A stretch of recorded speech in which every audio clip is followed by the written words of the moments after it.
Películas caseras del dictador que actuó con impunidad, del dictador que sobrevivió después de la muerte de Hitler y Mussolini.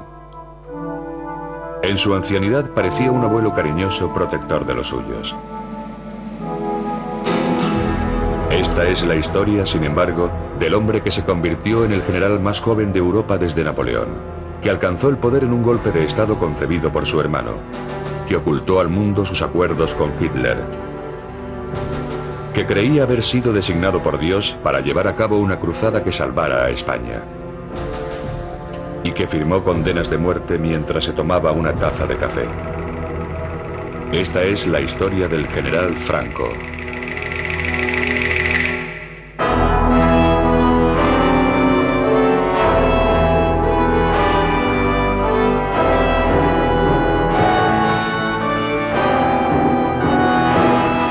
Franco, la verdadera historia.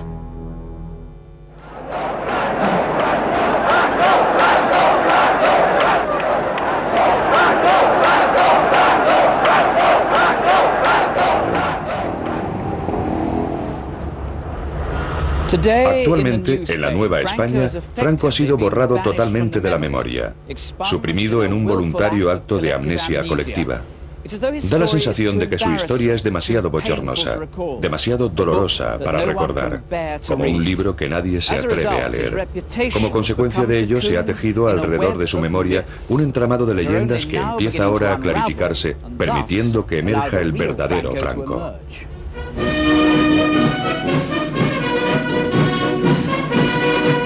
Hace un siglo, en el año en el que nació Franco, España seguía siendo un poderoso imperio, pero el imperio se batía en retirada. Tenía más de espectáculo que de sustancia. En ninguna parte era tan evidente la decadencia como en el puerto naval del Ferrol, en donde una aislada comunidad seguía aferrada a rígidas tradiciones basadas en la jerarquía y la disciplina. En esta casa, el 4 de diciembre de 1892, nació Francisco Franco en el seno de una familia que había servido a la Marina durante 2 siglos. Eran 4 hermanos y compartió su modesta educación con su hermana Pilar. Mi hermano era un chico muy serio, muy formal, muy delgadito, muy moreno, le llamaban cerillita, cerillita de lo delgadito que era. Él tenía 2 locuras, el estudiar y por mi madre, que él era un enamorado de mi madre. Su madre era una mujer austera y piadosa que imbuyó su infancia de fe católica en su forma española más conservadora. Sus valores serían una constante a lo largo de toda la vida de Franco. Su padre, en cambio, un contador naval, era un libre pensador a quien le gustaban la bebida y las mujeres. Humillado por la vergüenza que esto causaba a la familia, Franco sentía un amargo desprecio por su padre, pero al guardárselo para sí, aprendería a reprimir todo tipo de emociones. En 1898 temblaron los cimientos del pequeño mundo de El Ferrol. La desvencijada flota española hubo de enfrentarse a la poderosa y moderna marina norteamericana en guerra por la última colonia española en Latinoamérica, la isla de Cuba. Los españoles enseguida se vieron atrapados en una derrota tan traumática como la de Trafalgar. Pueden imaginarse lo que debió sentir aquel niño de 6 años cuando los restos de la flota regresaron a este puerto de luto. Lo que fue una calamidad para España supuso una tragedia personal para cada uno de los individuos de esta cerrada comunidad.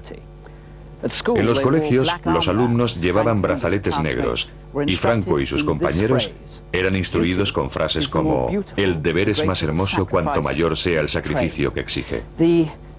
El heroico fatalismo que contienen estas morbosas palabras acosaría a Franco, y el ansia nostálgica por restaurar la antigua grandeza de España se convertiría en su implacable meta.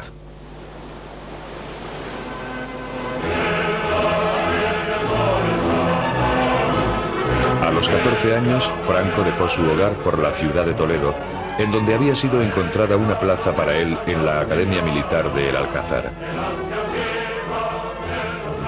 La academia estaba inspirada en virtudes para las que el joven Franco se mostraba muy predispuesto: deber, honor, valor y patriotismo.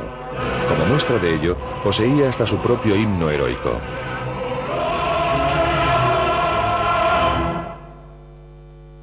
El nuevo cadete tenía tan poca estatura y una voz tan aguda que se convirtió en víctima de los gamberros de la academia. Su constitución era tan frágil que fue obligado a portar un rifle recortado.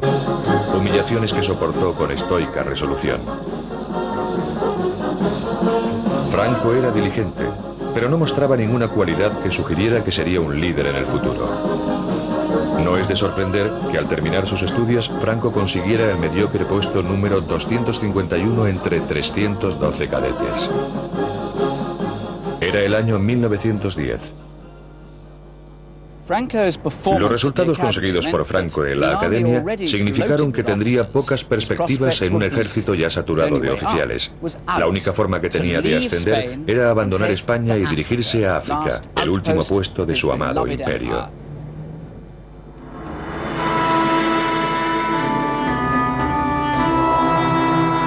Marruecos, una tierra despiadada a la que España había estado atada desde hacía siglos.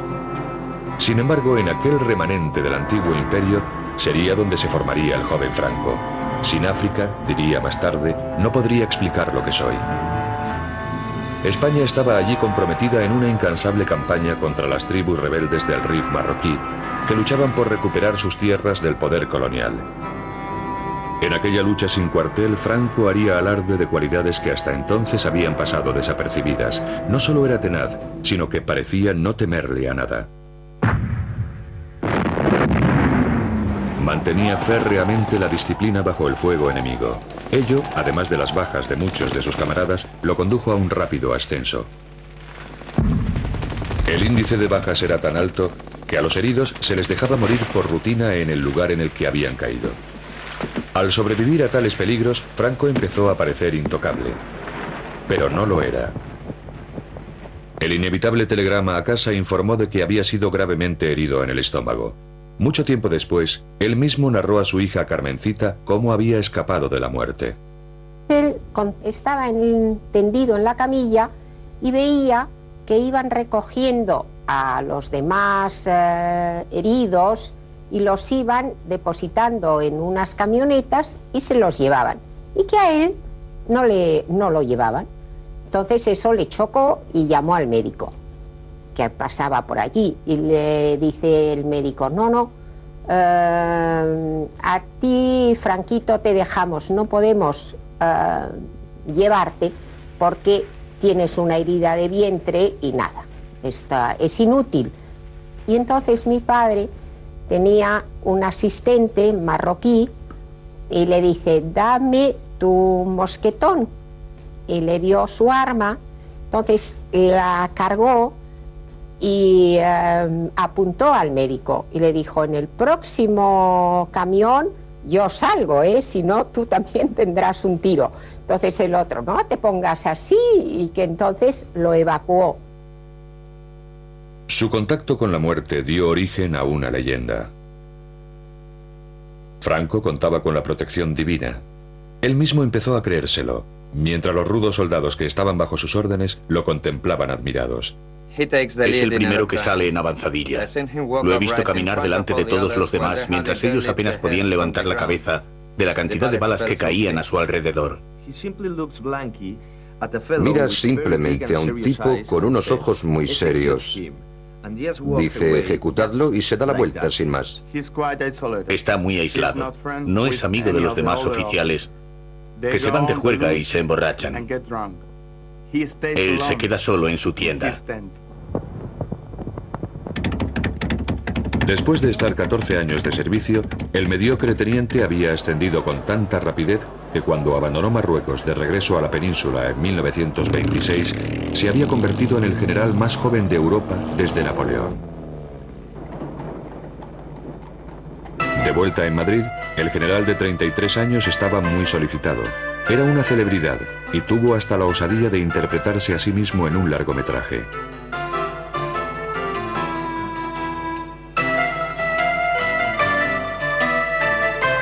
También encontró tiempo para casarse.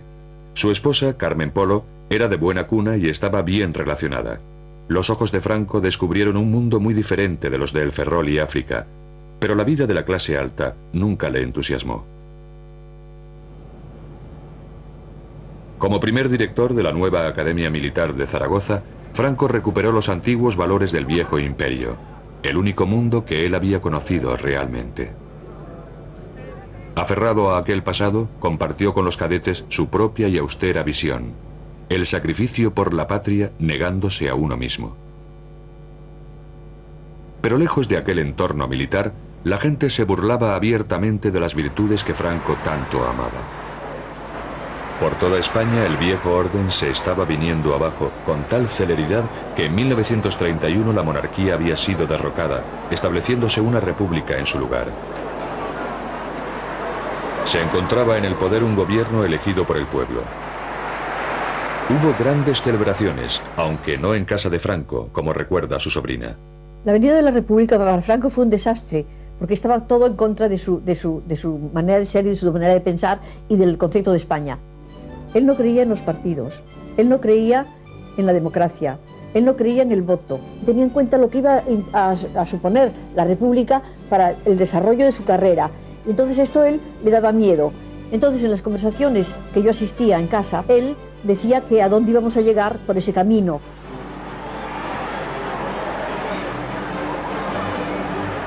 El nuevo Estado era sin duda frágil y se debatía peligrosamente entre la izquierda y la derecha en una nación profundamente dividida.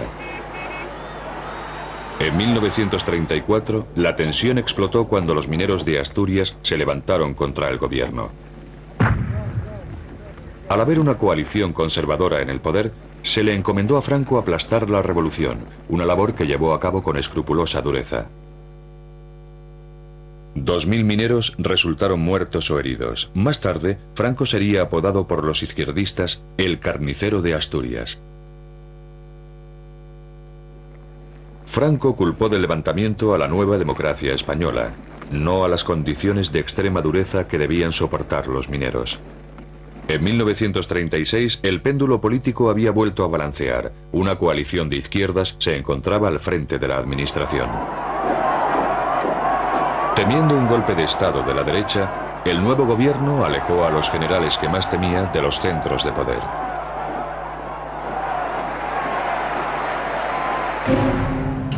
Franco fue desterrado a las aisladas Islas Canarias, a 1300 kilómetros de Madrid. En Tenerife, el nuevo comandante militar, su esposa Carmen y su única hija, Carmencita, eran cuidadosamente observados por las autoridades republicanas leales, que se aseguraron de intervenir el teléfono de Franco, de abrirle el correo y de vigilar todos sus pasos.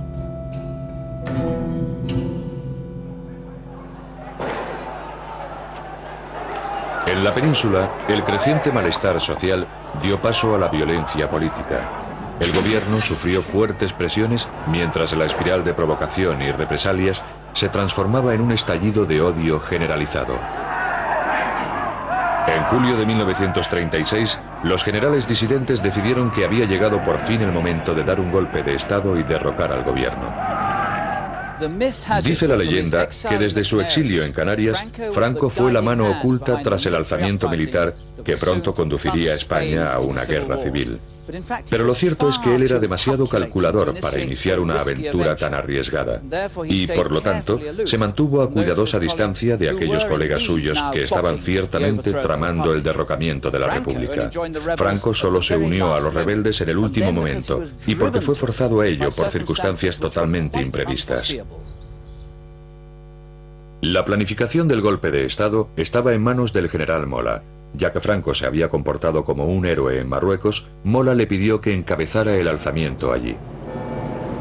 Los rebeldes habían contactado ya con simpatizantes en Londres para elaborar un plan que obligase a Franco a tomar parte.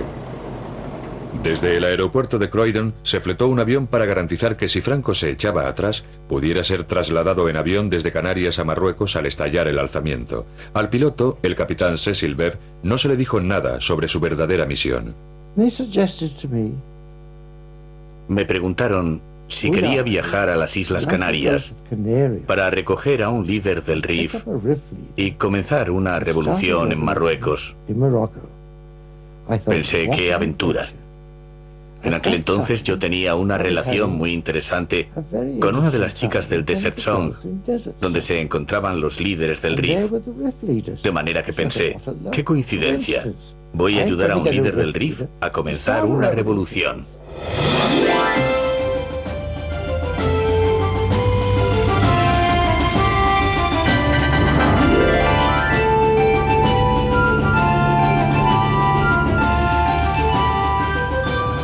El 11 de julio, el Dragón Rapid despegó rumbo a Canarias. Para evitar tomar tierra en España, tuvo que tomar una ruta más larga. Y para eludir sospechas, tuvo que aterrizar en Gran Canaria en lugar de en Tenerife, en donde Franco estaba siendo sometido a una estrecha vigilancia. Pero Franco seguía mostrándose reacio. De hecho, mientras el avión estaba en pleno vuelo, envió un mensaje cifrado a los rebeldes diciéndoles: «No me moveré de aquí, no me uniré a vosotros». En España, Mola se encolerizó, pero insistió en que el golpe siguiera adelante de todas formas. En aquel momento, el destino intervino decisivamente. El día 13 fue hallado el cadáver de un influyente político de derechas, Calvo Sotelo. Había sido asesinado por la policía republicana en un ajuste de cuentas. Los generales rebeldes decidieron entrar en acción.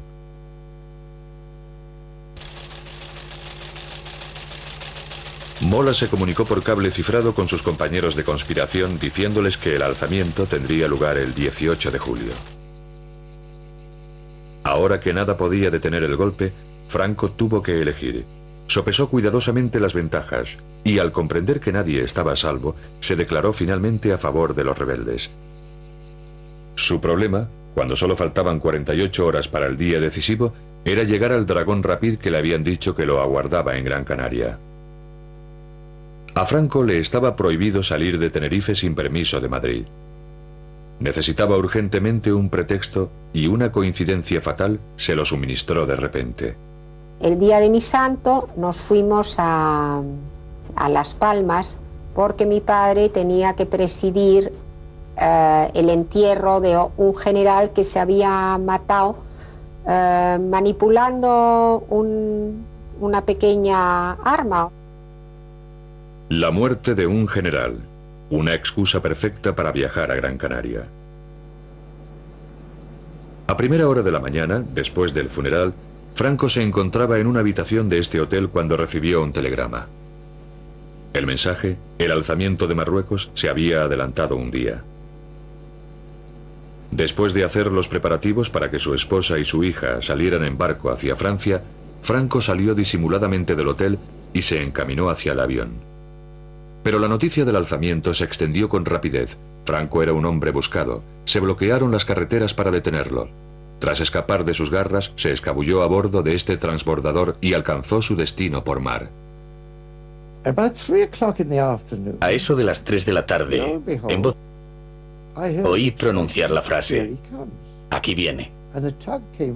Un transbordador pasó por delante del muelle y se dirigió hacia la playa. Mientras los soldados y el personal desembarcaban, pensé: no veo a ningún líder del RIF con su chilaba al viento. ¿Dónde diantre se ha metido? Pero vi a un hombre que parecía un general con un ancho fajín. Cuando se acercó al avión, me fue presentado como el general Franco. Subió a bordo. Yo entré en la cabina, puse en marcha los motores y despegamos. En la península, los rebeldes tenían problemas. En lugar de conseguir el control en toda España, solo lograron hacerse con 2 zonas. Para conquistar el resto del país, necesitaban urgentemente la ayuda del ejército español destacado en Marruecos. Pero la Marina española, que seguía siendo fiel a la República, patrullaba incesantemente el estrecho de Gibraltar. Franco, que había llegado ya a Marruecos, estaba atrapado al otro lado del mar.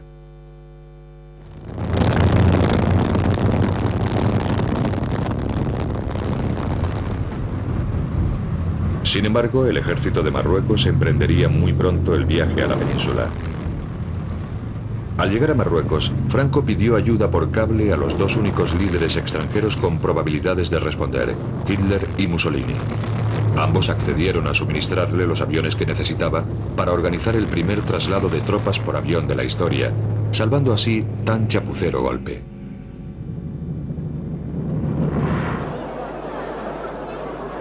Cuando Franco llegó a Sevilla, el rebelde fue recibido como salvador del alzamiento, el general más famoso del llamado Bando Nacional.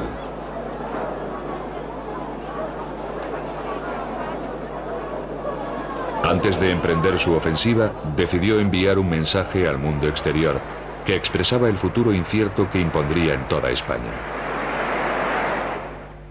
Thanks to the thousands of souls who follow our movement in defense of civilization, and thanks to all those who hear this word to spread them all over the world.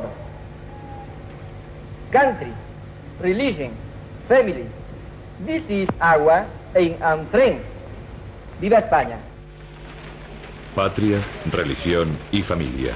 Aquellas palabras desnudas no daban una pista sobre la verdadera naturaleza de la cruzada de Franco. Con tropas moriscas, famosas por su inigualable brutalidad como punta de lanza, el ejército de Franco se dirigió hacia el norte bajo las órdenes de su colega, el general Yagüe. Los rebeldes aplastaron toda resistencia. Badajoz demostraría al resto de España lo que les pasaría a quienes opusieran resistencia. Pero el objetivo de Franco no era simplemente conquistar, sino llevar a cabo una limpieza, como él mismo afirmó. De manera que cuando cayó la ciudad, cientos de sospechosos fueron reunidos y conducidos a través de la ciudad. Un periodista portugués, Mário Neves, fue testigo de lo sucedido. Bajaron por la calle desde la catedral hasta la plaza de toros. Había uma rua que descia da catedral em direção à praça de touros. Cuando llegué allí, vi que ya había muchos prisioneros dentro de la plaza. Já muitos presos lá dentro.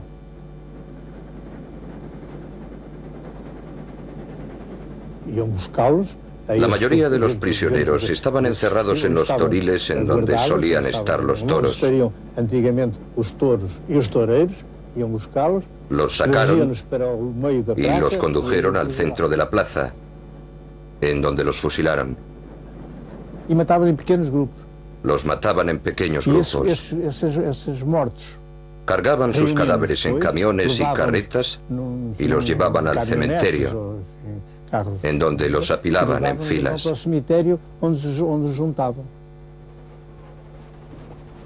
Se calcula que fueron masacradas allí unas 2000 personas, muchas de ellas civiles. En aquel espantoso conflicto se cometieron atrocidades en ambos bandos, pero los nacionales fueron sistemáticos. Como Franco dijo, no habrá tregua ni compromiso. Seguiremos adelante, cueste lo que cueste.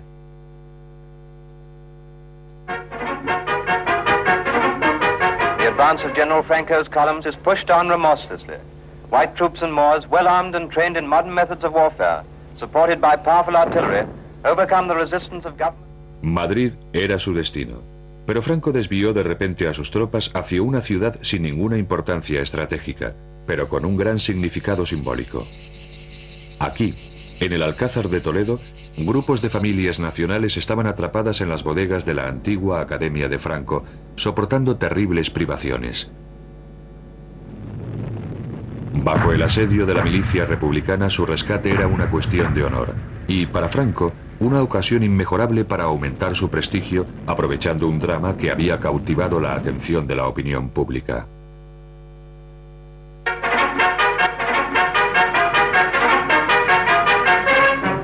Toledo. Through the ruins of the Alcazar stormed the relieving troops and the garrison is saved. Men who had given up hope of life, who had received the last rites of the church, who had determined to die fighting rather than be taken alive, meet their deliverers. Aquel fue el momento de la verdad y sería presenciado por todo el mundo. Franco como Salvador. Solo que Franco no estaba allí. Cuando llegó realmente, se reprodujeron meticulosamente las escenas para mostrarlo como el hombre destinado para España. algo en lo que sin duda se había convertido.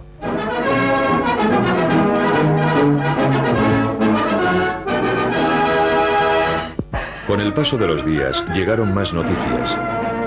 Y de nuevo había una gran distancia entre la imagen dada y la realidad. In Burgos, the seat of the Spanish rebel government, there is a big crowd for a big occasion.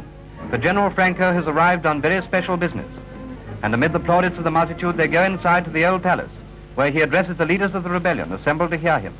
He is nominated head of the state, and his friends again embrace him on the appointment.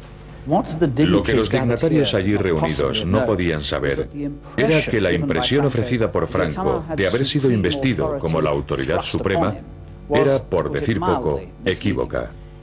Las pruebas ahora disponibles revelan que los generales estuvieron discutiendo hasta el último momento cuáles debían ser exactamente los poderes que otorgarían a su ambicioso colega. Ahora sabemos que justo antes de la liberación del Alcázar, los generales rebeldes abandonaron el frente para reunirse en esta finca cerca de la ciudad de Salamanca. Aquí nombraron a Franco jefe de Estado, o generalísimo, como sería conocido. Franco, no obstante, también deseaba el poder político, y para obtenerlo, sus seguidores concertaron otra reunión. Entre ellos destacaba su hermano Nicolás, que habría de jugar un papel decisivo en el meteórico ascenso de Franco. Después del golpe efectista orquestado por Franco en el Alcázar, Nicolás organizó una bienvenida para su hermano que impresionaría a sus colegas cuando regresaron a la segunda reunión. En la finca utilizaron el comedor familiar como sala de reuniones. Después de una acalorada discusión, accedieron a otorgarle el máximo poder político, pero con la condición crucial de que solamente lo ostentaría durante la guerra y que debería retirarse una vez se hubiera obtenido la victoria, lo cual esperaban que fuera cuestión de unos pocos meses. Esta limitación, sin embargo, no les pareció suficiente a algunos de los militares de más edad. El general Cabanellas, que conocía demasiado bien a Franco, confesó más tarde que había advertido a sus colegas acerca de la desaforada ambición del generalísimo. No sabéis lo que habéis hecho, porque no lo conocéis tan bien como yo. Si, como pretendéis, le hacéis entrega de España, creerá que es suya y no permitirá que nadie lo sustituya ni durante la guerra, ni después de ella, hasta que haya muerto. El decreto fue llevado al cuartel general de los rebeldes en Burgos para ser impreso. Pero en el documento había sido omitido del texto la crucial condición, para asombro de aquellos que creían estar al mando, como Ramón Garriga. En la reunión de Salamanca, celebrada por los generales, en el documento que establecieron, pusieron la frase que Franco sería jefe, pero que al final de la guerra él dejaría de ser jefe, y esta frase no apareció en el documento.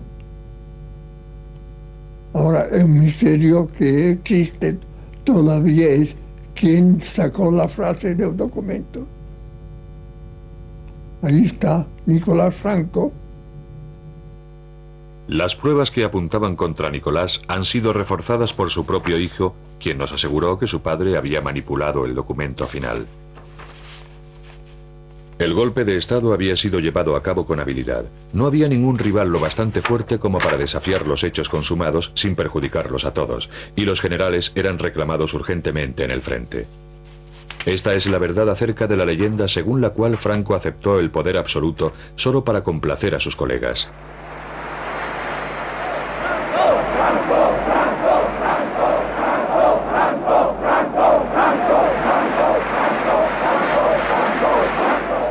Cuando Franco salió al balcón para saludar a la multitud congregada ahí abajo, sabía algo que ellos desconocían, que ahora era de hecho su dictador de por vida.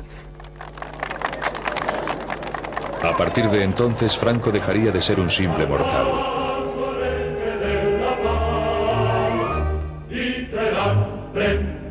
Se concedió a sí mismo un grandioso título medieval, caudillo, designado por Dios para salvar a la patria.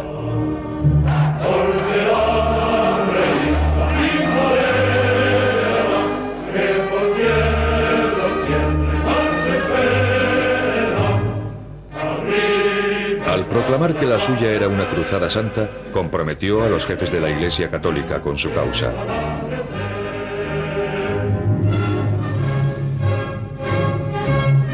Unió las facciones rivales existentes entre sus seguidores en un solo movimiento. El saludo, el uniforme y el himno, todos los adornos de un Estado fascista.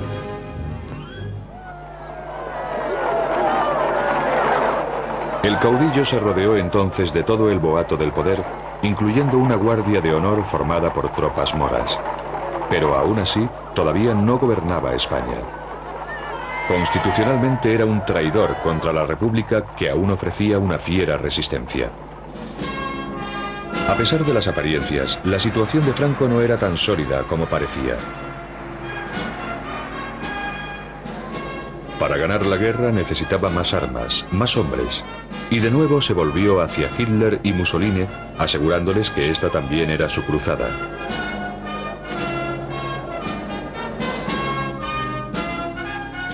Para ejercer más presión aún, Franco reclutó incluso a su hija. Cuando un día me dijeron que tenía que enfrentarme con unas cámaras porque iban a sacar unos planos y que tenía que decir unas palabras. Oye, nena, ¿qué? ¿Quieres decirle algo a los niños alemanes? Bueno, no, pero ¿qué les digo? Lo que quieras. Pido a Dios que todos los niños del mundo no conozcan los sufrimientos y las tristezas que tienen los niños que aún están en poder de los enemigos de mi patria, a los que yo envío un beso fraternal. ¡Viva España!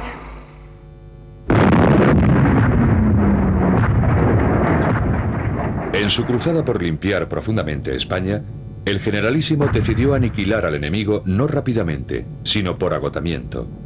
Al principio, su estrategia desconcertó a los alemanes e italianos, de cuyo apoyo tanto dependía. Pero estos pronto comprendieron la existencia de un propósito oculto.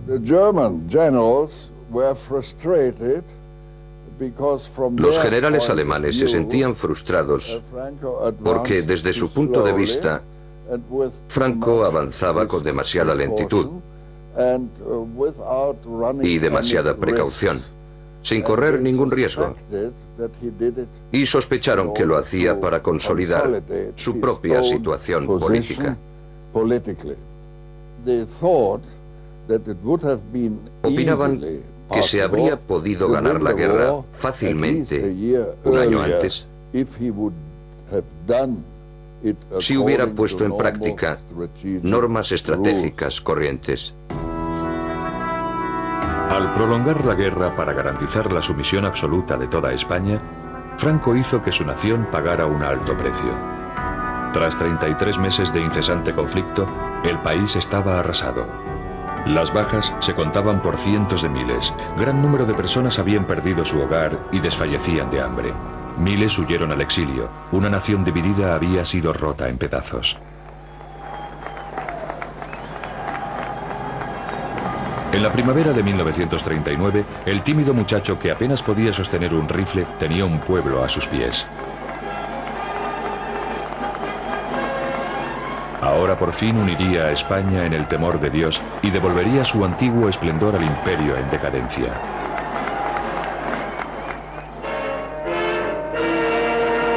Unos meses más tarde, comenzaba el Reich de los 1000 años. Franco se quedó fascinado por la escala de la ambición de Hitler. Años después, cuando quiso ser considerado como uno de los grandes hombres de Estado de Europa, la verdad acerca de su ambiciosa actuación durante esta guerra fue cuidadosamente revisada para ocultar ciertas pruebas realmente bochornosas. Los seguidores de Franco se han esforzado mucho por convencer al mundo de que su hombre jugó un papel muy astuto durante la Segunda Guerra Mundial y de que, a pesar de las fuertes presiones para que se uniera al eje, se impuso con fuerza para mantener a España al margen de la guerra y de que en realidad no había sido más que un espectador patriótico de aquel gran cataclismo. No obstante, las pruebas que han salido a la luz desde entonces arrojan una gran interrogante sobre aquella benévola interpretación de lo que sucedió verdaderamente y sobre el propio protagonista, un hombre a quien le agradaba sentarse ante este escritorio flanqueado por dos fotografías enmarcadas, una de Benito Mussolini y la otra de Adolfo Hitler. Hoy en día, la mayoría de los españoles reconoce que Franco sentía cierta simpatía por Hitler, pero pocos saben que hubo mucho más. Dear Führer, at the moment when the German armies under your leadership are bringing the greatest battle in history to a victorious close, I would like to express to you my admiration and enthusiasm and that of my people. I do not need to assure you of how great is my satisfaction in rendering to you at all times services which you regard as most valuable. With the expression of my unchanging friendship and regard, General Franco. Detrás de aquellos halagos había un frío cálculo. En junio de 1940, mientras los panzers alemanes bombardeaban Europa, el caudillo pensó en hacer realidad sus propios sueños imperiales siguiendo la estela de las conquistas nazis. Estando Francia ocupada y Gran Bretaña con muchas posibilidades de caer pronto bajo el yugo, Hitler tendría pronto Europa en sus manos. Al menos eso le parecía a Franco. A finales del verano de 1940, Franco envió a su cuñado, Serrano Suñer, a Berlín como enviado personal. Der Führer empfing den Abgesandten General Francos, Innenminister Serrano Suñer, zu einer längeren Aussprache in der neuen Reichskanzlei. A Serrano se le encomendó que informase a sus anfitriones de que España entraría en guerra en el bando alemán a cambio de ayuda y armas y un buen trozo de África del Norte en donde volver a instaurar el imperio español.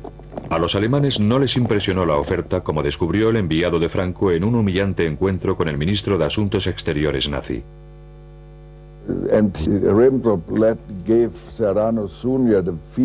Ribbentrop dio a entender a Serrano Suñer que, al fin y al cabo, ellos no eran más que un pelele de los alemanes. A Hitler no le interesaba demasiado lo que España necesitaba para tomar parte en la guerra.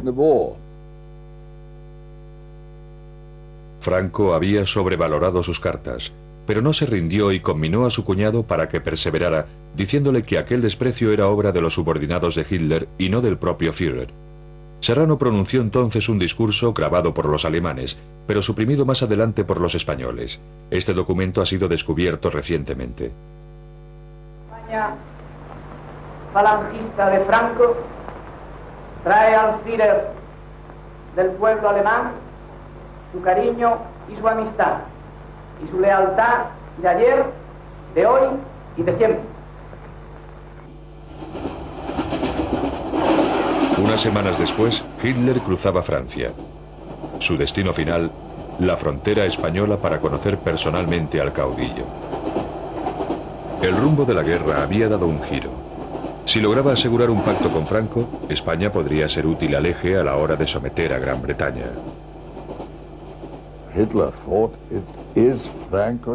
Hitler pensó que Franco tenía el deber de entrar en el bando alemán, como agradecimiento por todo lo que Alemania había hecho por España y por Franco en concreto.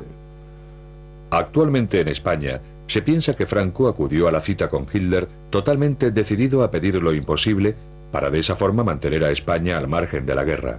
Las pruebas demuestran lo contrario.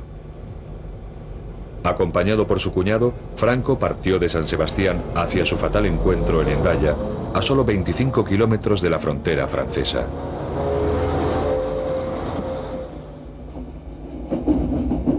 Después del largo viaje a través de Europa, el tren de Hitler llegó a Hendaya bastante antes de la hora concertada para la reunión, las 3 de la tarde.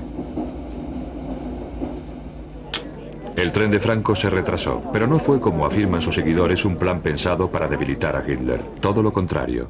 Y salimos con mucho tiempo para llegar antes de la hora convenida y estar esperando un poquito.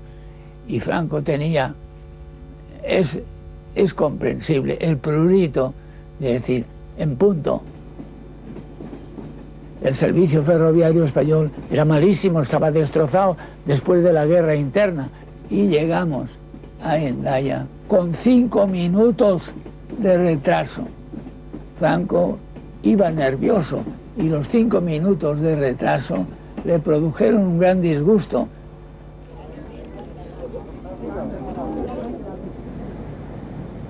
Franco, en lugar del retraso de la elección, lo que hizo es que Hitler le dio la mano y Franco le cogió a Hitler su mano con las dos suyas para ser más afectuoso todavía.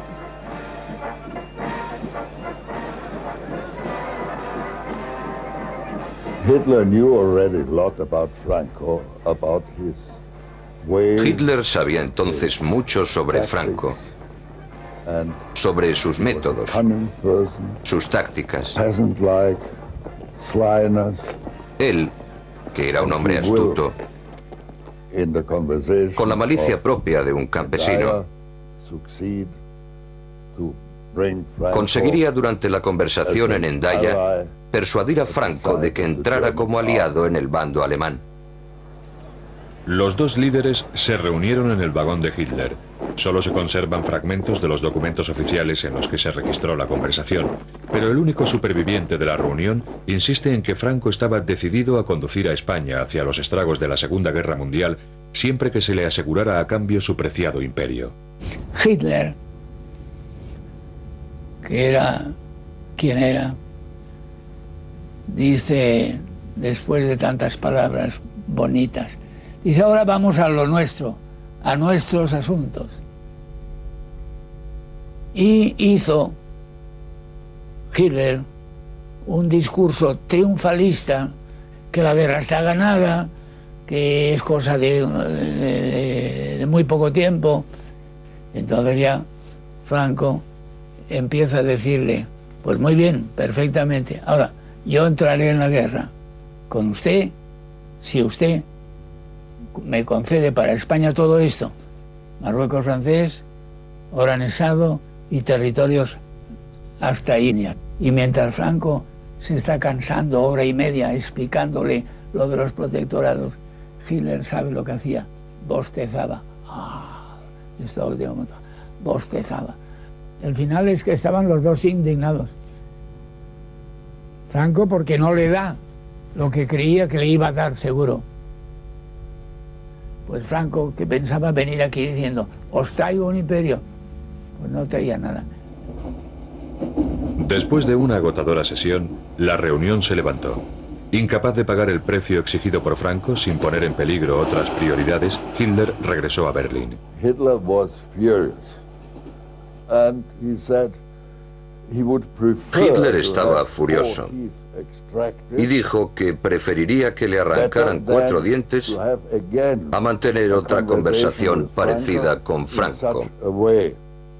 Si el propósito de Franco hubiera sido realmente evitar que España entrara en guerra, lo normal sería que hubiera salido encantado de la reunión, pero no fue así.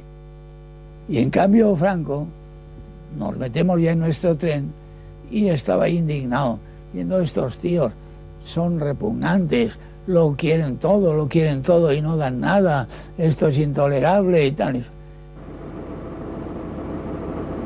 Según la leyenda, fue en Hendaya en donde Franco detuvo el avance de Hitler y ordenó al Führer que volviera a hacer las maletas. Sin embargo, lo que ocurrió realmente fue que Franco recibió una lección un tanto brutal sobre la realidad del poder. Su sueño, del que el renacimiento del Imperio Español se llevara a cabo por cortesía del Tercer Reich, no solo fue despreciado, sino expuesto como una fantasía ingenua.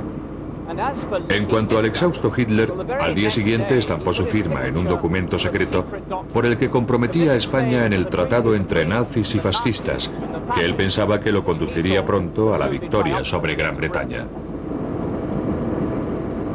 Cuando empezó a hacerse evidente que la victoria nazi se iba a posponer indefinidamente, Franco tuvo la cautela de retomar sus relaciones con los aliados, manteniendo una estricta neutralidad.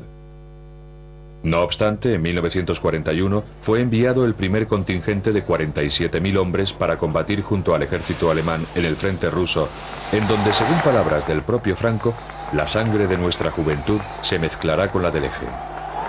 La División Azul, así como materias primas vitales, la utilización de bases de submarinos y centros de espionaje, simbolizaron un compromiso con Alemania del que solo se obtendría una amarga recompensa. En 1945, tras la desaparición de los otros dos dictadores, Franco se encontraba aislado y aparecía ante los ojos del mundo entero como un indeseable fascista.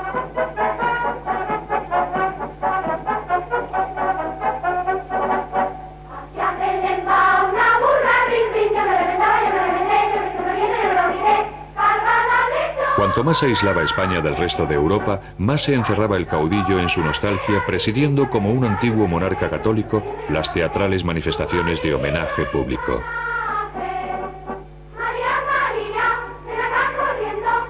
El mundo exterior, declaró, no es importante. Nosotros hemos de mirar hacia adentro. Quizás lo que más le impresionaba de los reyes católicos fue la unidad. O sea, la unidad de España, porque son los reyes que unifican los diferentes reinos que entonces existían.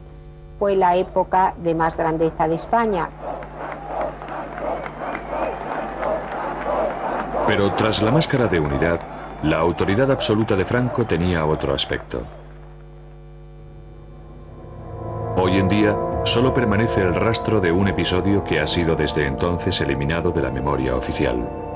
En esta seca llanura de Castuera hubo en otro tiempo un campo de concentración, uno de los muchos en los que casi 500.000 de españoles fueron confinados después de la Guerra Civil.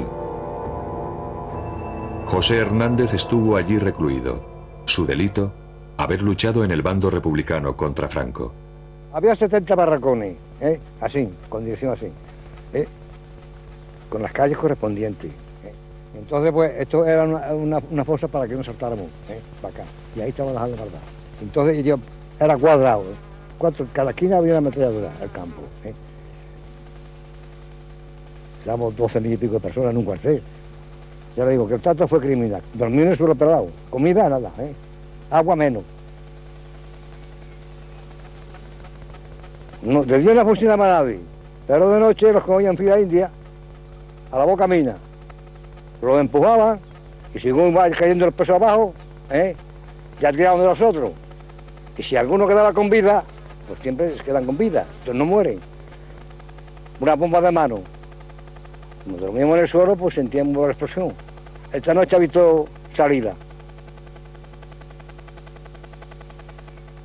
Durante aquella represión, hasta los seguidores de Franco admiten que fueron asesinados unos 30.000 españoles durante los 5 años siguientes a la Guerra Civil. Otros afirman que la cifra se aproxima más a los 200.000. A partir de entonces, cientos de miles de sospechosos fueron investigados con precisión militar. Un archivo repleto con los nombres y la filiación de los enemigos de Franco: ateos, liberales, comunistas y, por otra parte, los masones. Los masones eran la pesadilla de Franco. No ha habido en nuestra nación ninguna rebelión ni conato de traición contra la patria que no se fraguase en la sombra de las logias masónicas. Y aún hoy, liberada España de esta carroña, todavía esas insignificantes marejadas políticas, por mucho que se disfracen, obedecen siempre a la intriga y a la oculta inspiración de los masones expatriados.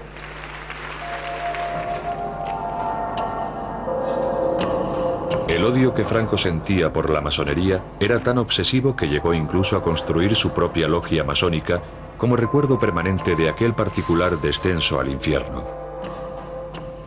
Con un esmero patológico, reunió todo tipo de extrañas reliquias, símbolos para él del anticristo y del antiespañolismo del que debía salvar a la madre patria. Y por lo tanto, la masonería, al igual que el comunismo, estaba prohibida.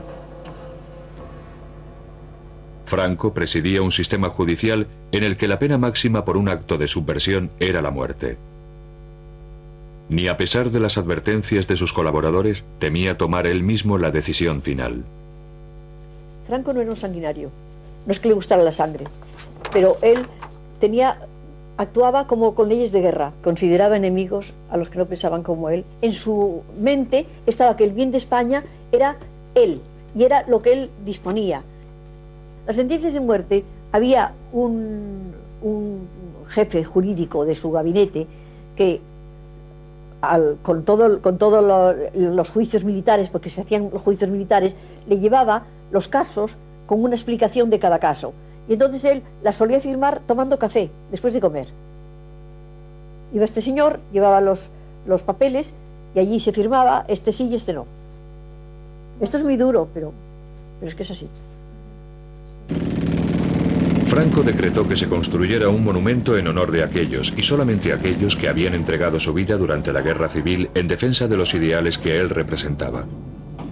El mausoleo sería excavado en las rocosas entrañas de la tierra y recibiría el nombre de Valle de los Caídos. Entre los trabajadores, más de 20.000 hombres, había cuadrillas de prisioneros republicanos que trabajaron allí durante 20 años para que, según palabras de Franco, pudieran redimirse a través del trabajo. Coronando aquellos siniestros ideales, Franco colocó una enorme cruz más alta incluso que la Torre Eiffel.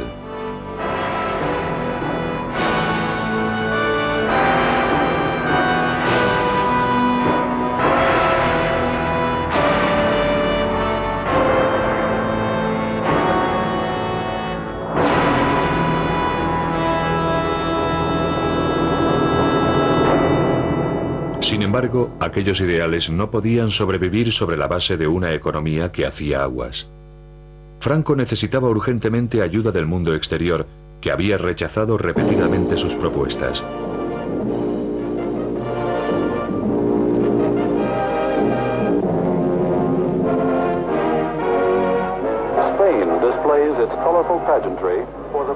En 1959, el líder del mundo libre puso pie en un país que había sido condenado al ostracismo por las demás democracias. Pero era la época de la Guerra Fría, y España ofrecía un puesto estratégico contra la Unión Soviética.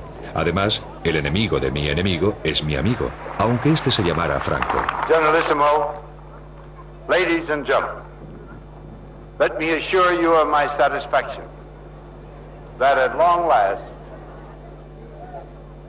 I have fulfilled an ambition of mine, almost of a lifetime, to come to Spain, to Madrid, and to see the Spanish people. Para el caudillo, Ike era una presa vital, y Franco sabía perfectamente cómo seducirlo.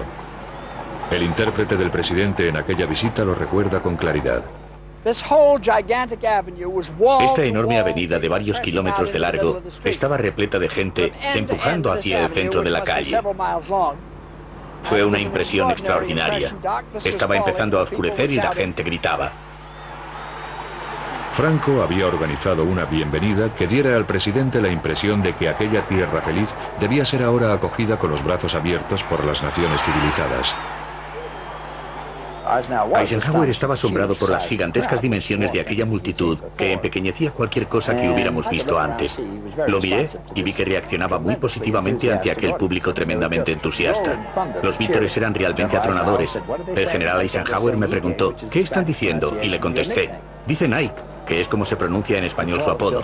En el edificio más alto de Madrid todas las ventanas habían sido tapadas, excepto aquellas que formaban la palabra Ike.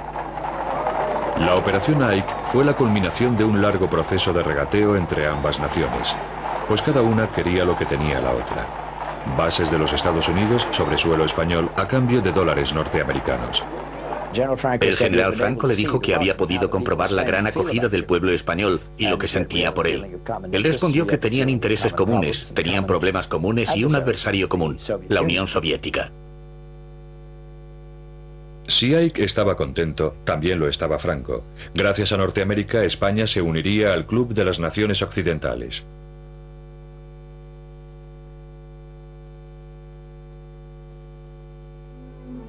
Por fin, Franco podía empezar a relajarse y a cultivar una imagen diferente. Ya no era el caudillo en plena cruzada, sino un hombre paternalista y generoso que protegía al pueblo español. Y resultaba mucho más fácil ahora que gobernaba bajo un despegue económico, algo que apenas comprendía, pero del que siempre se declaró responsable. Excelencia, Nodo quiere también felicitarle y recoger sus palabras para los espectadores de nuestro noticiario. Yo saludo y felicito al Nodo en este 20 aniversario de su fundación. Y de esta paz y tranquilidad de España envío mis votos de paz y de felicidad para todo el mundo del año 1963. Gracias, Excelencia. Detrás de aquella fachada paternal, sin embargo, se seguía imponiendo una política represiva, algo que Franco comprendía perfectamente. En toda Europa, los años 60 fueron el comienzo de una nueva era de libertades sociales y de protestas políticas, pero no en España, en donde el Estado policial seguía amordazando la libertad de expresión y opinión. Había el viejo principio de que la guerra, la información, él tomaba siempre la cosa de una beligerancia frente a un enemigo que era el comunismo, pues la información es básica para ganar una victoria. Tenía el mapa de la clandestinidad, en la cual estaban perfectamente delimitados los campos de la oposición. Franco no comprendía los cambios que agitaban al mundo exterior y sentía una profunda adversión por el modo en el que empezaban a infiltrarse también en España.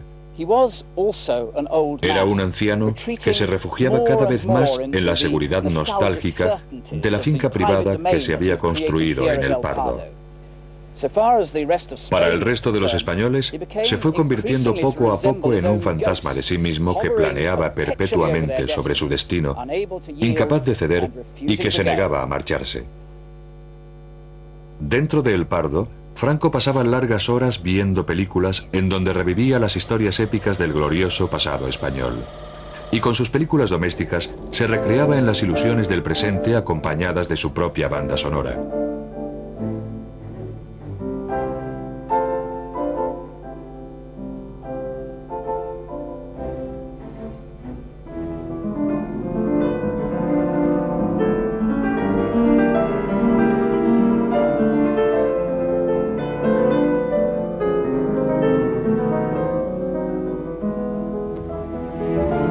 La forma en la que ascendió al poder y la verdadera naturaleza de su gobierno totalitario podían ahora cambiar de enfoque, y aquel amable anciano podía alardear de haber llevado a cabo una misión en nombre de su creador.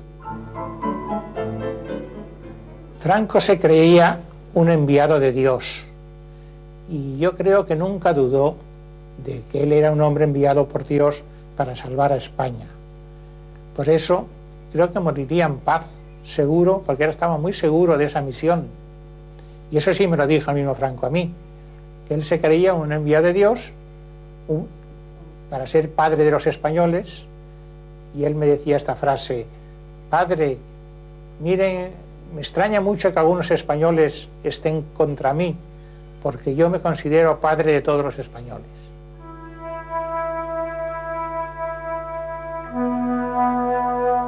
Franco murió el 20 de noviembre de 1975 a los 83 años de edad. Sus restos están enterrados bajo la cruz del Valle de los Caídos.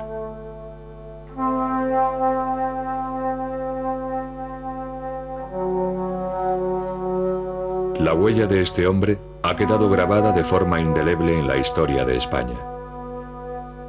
Los españoles rechazan ahora aquel pasado, pero todavía lo encuentran demasiado molesto para identificarse con él como individuos y como nación.